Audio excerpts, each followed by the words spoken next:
Hello, you're watching Vnews Bulletin. Bong off from the and now the headlines as usual. Prime Minister Phạm Minh Chính chairs conference on social economic situation in Q1. Vietnam seen as one of three hottest markets in Southeast Asia. And later on, even by preserving and promoting cultural heritage values. Prime Minister Phạm Minh Chính chaired a national teleconference between the government and localities on March 5th to look into the socio-economic situation in the first quarter of 2022. In his opening remarks, Prime Minister Chính said, in the last 3 months, the international situation has recorded new developments which have directly affected Vietnam. There are now more challenges than opportunities, but the country has kept a close watch on the situations and made timely response, he noted. According to the government leader, in the last quarter, Vietnam has been effectively implementing the social economic recovery and development program. Besides, it is pressing on with building an independent and self-reliant economy, completing a rule of law, socialist state and socialist-oriented market economy, and taking breakthrough measures for infrastructure development, administrative reform, and human resources quality improvement. During the meeting, participants discussed the socio-economic situation in March and Q1, key tasks and solutions for the time ahead, and ways to accelerate public investment disbursement in 2022. They also look into some major transport projects.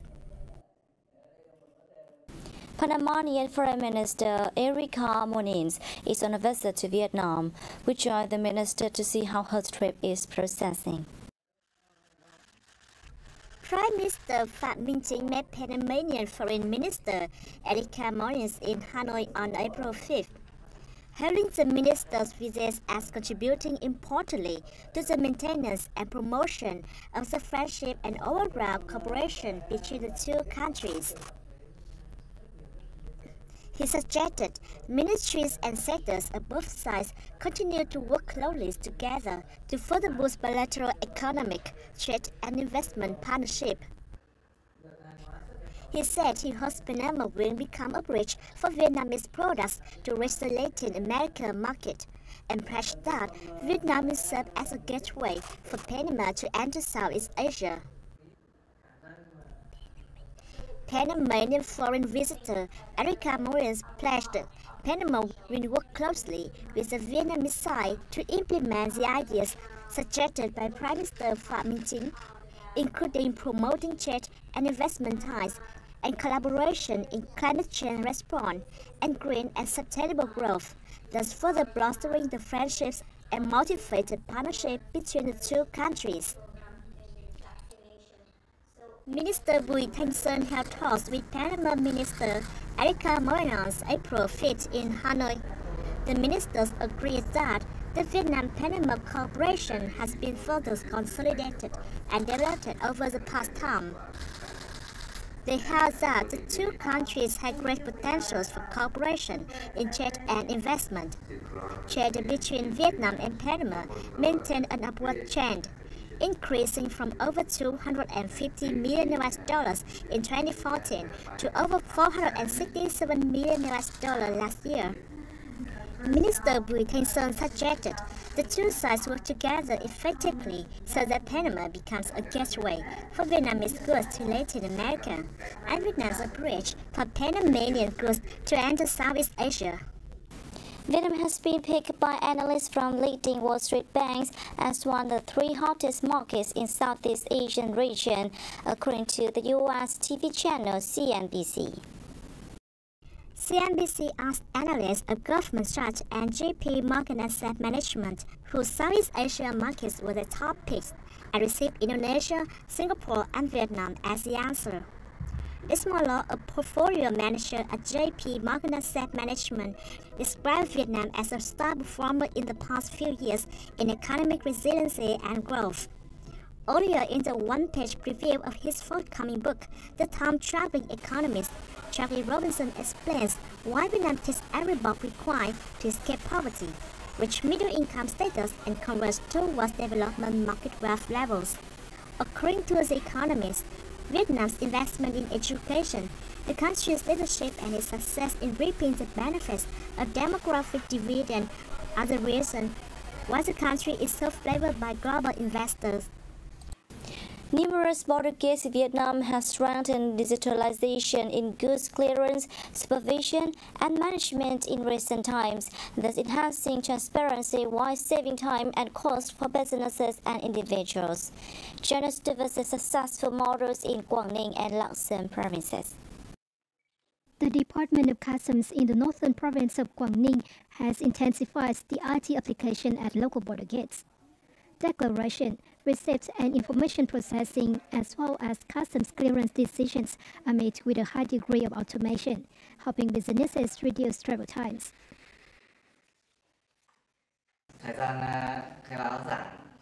The time for customs clearance has been reduced. We can stay at home and send data through a software system, cutting the time needed to interact directly with staff. Using a digital border gate platform, businesses need only declare their goods on a computer instead of writing all of the details down on paper. It also makes it easier to track where goods and vehicles are and how they have been handled. It seems quicker to conduct digital customs clearance. Goods go through the border much faster this way. The Lạng Sơn Provincial People's Committee, meanwhile, has recently set up an interdisciplinary working group to promptly handle any problem in the process of implementing its digital border gate platform, so that import and export activities proceed smoothly.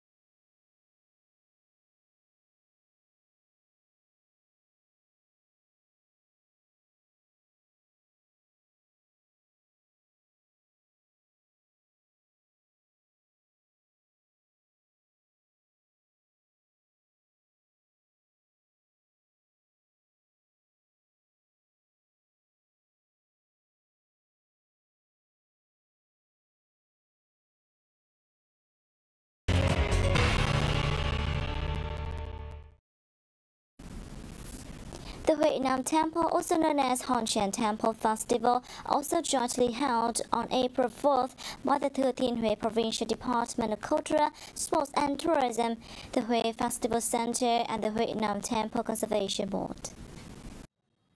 A procession was reenacted after 51 years, creating a highlight for the festival. It showcased colorful ancient costumes and performances, which are unique traits of the ritual worship of the mother goddesses.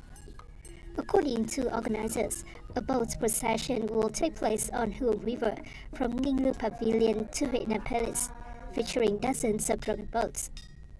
The traditional Huệ Nam Palace Festival, held annually in the third of the 7 months of the lunar year, attracts thousands of visitors. It is dedicated to Thieni Anna or Lady Ponaga, the Holy Mother of the Cham ethnic community in the South Central region. The northern mountainous province of Tuyên Quang is associated with great events and major milestones in Vietnam's revolutionary history.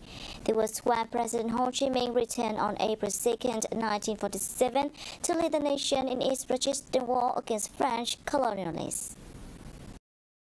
Lang Sao village in Hợp Thành Commune, Sơn Dương district, was the first place President Ho Chi Minh, the party's central committee, and the government lived and worked soon after returning to lead the nation's resistance war. During his time here, Uncle Ho chaired many important meetings and resolved issues that had a decisive influence on the early stages of the war. As a local resident, I am very proud of this place, where President Ho Chi Minh led the national resistance war. I bear responsibility for protecting the relic site. During his time in Tuyên Quang province, President Ho Chi Minh also chaired many important diplomatic activities, including building a fighting alliance between the three Indo-Chinese countries, Vietnam, Cambodia, and Laos to fight the common enemy. The area of Ngoi village in My Bang commune in the district is where the party and government prepared for Prince Suvarnabhong and a delegation of Lao revolutionary cadres to live and work. As a young person, I am very proud to live and work in a place with many revolutionary traditions. This motivates me to study, follow my predecessors, and follow the great uncle's example. Tuyên Quang province has a special advantage in instilling the party's revolutionary tradition. Each place imprinted with Uncle Ho's footsteps will forever go down in history and be a source of honor and pride for the people of Tuyên Quang, the capital of the resistance war. As the site of ancient Thăng Long capital more than 1,000 years ago, at the heart of Hanoi at present, Hoan Kiem district is making efforts to develop tourism with its own identity, focusing on preserving and promoting cultural and historical values. Hoan Kiem has been a destination not to be missed for tourists when coming to Hanoi. Its famous places include Hoan Kiem Lake, Ngọc Sơn Temple, the Old Quarter, St. Joseph's Cathedral, and Hanoi Opera House. The district also has many craft and food streets considered an advantage to develop shopping and culinary tourism. After long closure due to the COVID-19 pandemic, Hoan Kiem's pedestrian spaces, the first of its kind in Vietnam, again welcomed visitors back. The district has built a plan for tourism recovery and development in the new normal. I believe a large number of tourists will visit Vietnam when the country reopened tourism. In the past, 80% of the customers to my store said they would come back. Our hotel is ready in terms of human resources, services and facilities to welcome domestic as well as international visitors in the near future. To make it effective, Hoan Kiem is focusing on diversifying and increasing the quality of products, stepping up promotion activities, and expanding digital transformation in this field. The conservation of cultural heritages has been a major concern for branches and localities in Yên Bái province over recent years. The effort has supported the instilling of patriotic traditions, promoted cultural values, and at the same time contributed to the province's socio-economic development. The tomb of patriot Nguyễn Thái Học and soldiers involved in the Yên Bái uprising was recognized by the Ministry of Culture, Sports and Tourism as a National Historical Relic Site in 1990. After a long period, restoration of the site has now been completed, and despite COVID-19, has attracted a lot of visitors since the beginning of 2021. Having been assigned by the province and the city to take care of our relic site, we feel honored and proud and are very much aware of our responsibilities. Despite being affected by the pandemic, we have still welcomed guests on local and national holidays.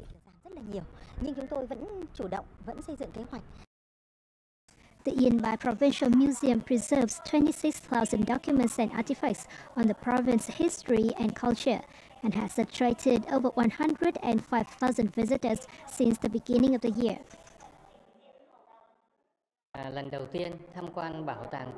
This is the first time I have visited the museum. Viewing the artifacts on display was an interesting experience. Yên Bái currently has 123 historical and cultural relics ranked at all levels, including one special national relic, the Mù Căng Chải terraced rice fields. It also has 4 cultural heritages included on a list of national intangible cultural heritages prepared by the Ministry of Culture, Sports and Tourism.